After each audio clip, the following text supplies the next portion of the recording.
Olá, muito bom dia na paz do Senhor. Louvamos a Deus pela vida e pela oportunidade que Ele nos dá de compartilhar mais uma porção desta palavra, a palavra poderosa de Deus. Eu quero compartilhar uma palavra nesta manhã subordinada ao tema Judas vendeu a Jesus. Nós sabemos que ser chamado de Judas é uma pessoa que em determinado momento tem um sentido pejorativo. Ninguém nem gosta dessa expressão, porque mesmo tendo um dos discípulos, Judas, que fez um trabalho extraordinário, mas a história do fracasso, ela é muito conhecida na vida de Judas Iscariotes, na vida das pessoas que assistem e leem e veem filmes sobre a vida de Judas. O texto de Lucas, capítulo 22, versículo 3 ao versículo número 6, diz a seguinte expressão: Ora, Satanás entrou em Judas, chamado Iscariotes, que era um dos 12. Este foi entender-se com os principais sacerdotes e os capitães sobre como lhes entregaria a Jesus. Então eles se alegraram. Judas proporcionou uma festa no inferno e combinaram em lhe dar dinheiro. Judas vendeu Jesus por dinheiro. Judas concordou e buscava uma boa ocasião de lhe entregar sem tumulto. Nós sabemos, ao estudar a Bíblia Sagrada, que só existe uma maneira das pessoas servirem a Deus, quando servem exclusivamente a Deus. Jesus, quando fala no capítulo 6 e versículo 24 do Evangelho que escreve São Mateus, ele diz: ninguém pode servir a dois senhores. Esta expressão, Satanás entrou em Judas, na verdade, Judas, ele abriu o seu coração.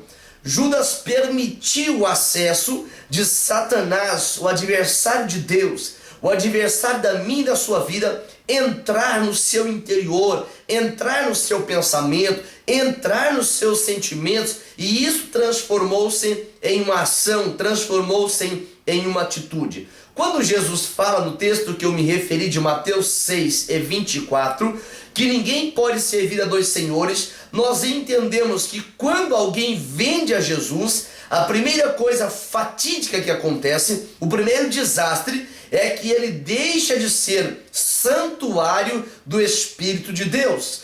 Paulo, quando ele revela, o apóstolo Paulo, quando escreve na primeira carta aos Coríntios, no capítulo 3, e os versículo de número 16, eles: não sabeis vós que sois santuário do Espírito de Deus, e o Espírito do Senhor habita em vós. Esta expressão da palavra mostra que quando agora Judas, ele permite Satanás entrar em si, dominar o seu ser, ele perdeu a oportunidade de ter em si a manifestação do Espírito de Deus. Deixou de ser, perdeu a posição de santuário de Deus. Se alguém perde a posição de santuário de Deus, ele perde a oportunidade de ter em si a manifestação da glória de Deus, ele perde a possibilidade de ter em si a unção que provém de Deus, ele perde a oportunidade de ter em si o gozo que provém de Deus, ele perde a oportunidade de ter em si a esperança que provém de Deus, ele perde a oportunidade de ter em si as revelações de Deus,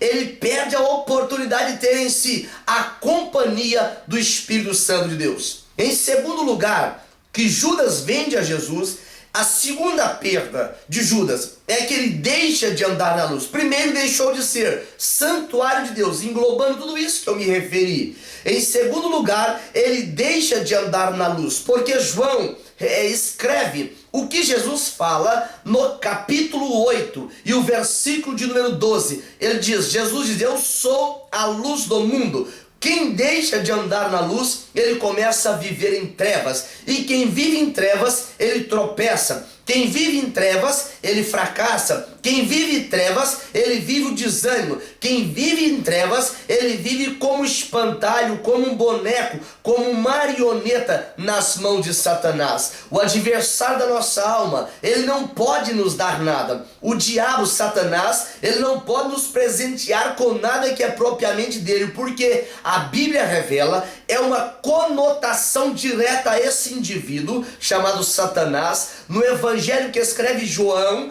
no capítulo 10 e o versículo de número 10, a Bíblia refere Jesus dizendo: ele veio para roubar, matar e também destruir. Quem anda em trevas, quem deixa de andar na luz, ele vai viver a morte espiritual, a falência espiritual, a dissolução espiritual, porque tudo aquilo de glorioso, tudo de bom, tudo que Deus fez maravilhoso para servir a nossa vida, para nos dar como presente, Satanás rouba. É por isso que você não vê as pessoas por toda a vida, como diz, na crista da onda. É porque Satanás rouba de um para entregar ao outro. Esse é o preço da fama aí fora no mundo, é o preço do sucesso no meio artístico. Quando as pessoas vendem a alma, quando as pessoas vendem os seus sonhos, vendem o seu corpo, torna-se objeto de espetáculo. O seu corpo torna-se objeto de vilipêndio de Satanás. Já perdeu o amor por si próprio, não consegue mais amar o próximo porque já perdeu o amor por si próprio.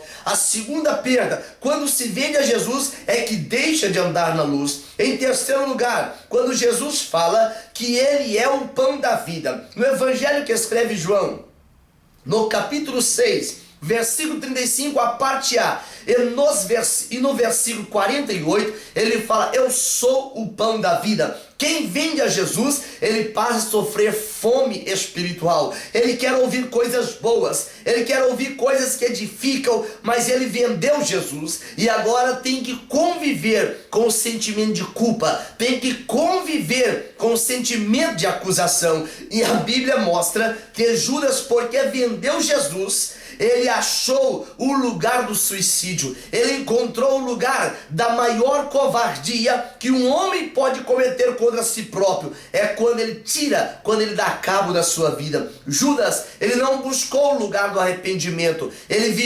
conviveu roído por um remorso, até que este remorso puxou a corda que fez com que ele suicidasse. As suas entranhas se abriram pelo meio, transformou-se em um homem que foi símbolo de um fracasso universal, porque ele começou a padecer fome espiritual. Em quarto lugar, a quarta perda de alguém que vende a Jesus, ele começa a viver sede ou ter sede espiritual. Por isso que Jesus, no capítulo 6, versículo 37, diz: quem tem sede, vem a mim e beba. Porque aquele que crê em mim, versículo 38 do capítulo 6 de João, rios de água viva fluirão do seu interior. Nós estamos vendo um país em que muitas pessoas, eles estão isolados por anos a fios, por meses a fios. Aqui próximo ao nosso apartamento, uma mulher, ela esteve morta no seu apartamento por mais de 9 anos e ninguém percebeu a sua falta, ninguém percebeu o que estava acontecendo. E agora, recentemente, isso foi como se algo muito surpreendente. Mas quando as pessoas vivem a fome espiritual, vivem a sede espiritual, deixam de andar na luz, transformaram em santuário de aquilo que não provém de Deus, ele começa a viver uma vida contrária ao propósito de Deus. Não estou fazendo uma apologia ao fato, ao acontecimento. Eu estou me referindo que quando nós temos sede de Deus, nós não buscamos quando nós temos sede, uma sede de abandonar a Deus, melhor dizendo, nós não vamos buscar bons relacionamentos, nós vamos viver a nossa própria individualidade, nós vamos tentar viver o nosso egocentrismo, nós vamos querer barganhar com Deus. Por isso vivemos a sede espiritual. E a quinta perda de alguém que vende a Jesus, Judas vendeu, buscava uma ocasião, ele perde a esperança. Por quê? Porque ele não vai mais ter paz, ele não mais vai ter alegria. Quando o salmista peca,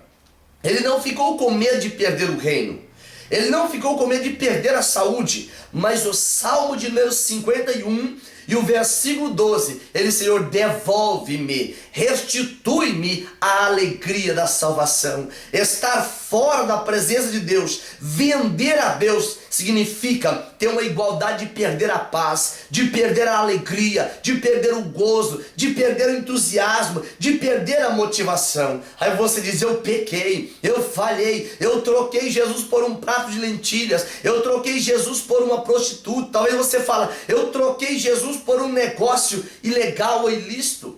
Mas a Bíblia revela, sábio Salomão, no livro de Provérbios 28:13, ele fala: aquele que encobre as suas transgressões, ele jamais prosperará, mas aquele que confessa e deixa alcançará misericórdia. Nesta manhã que eu ministro esta palavra ao teu coração, é só para dizer: a confissão e abandonar a prática do pecado vai te devolver de volta à presença de Jesus. E na presença de Jesus há perdão, na presença de Jesus há redenção, na presença de Jesus há reconciliação, e na presença de Jesus há transformação. Eu quero orar pela tua vida neste momento. Deus santo e maravilhoso, Pai, Judas vendeu o Senhor, permitiu Satanás entrar dentro dele, fazer morada, fazer um ninho imundo, levando-o ao suicídio. Mas o teu filho que me assiste nesta manhã, Senhor, eu quero profetizar na vida dele a confissão agora. Eu quero profetizar na vida dele a reconciliação contigo agora, Senhor. Eu quero profetizar na vida do teu servo que a tua paz, que excede o entendimento,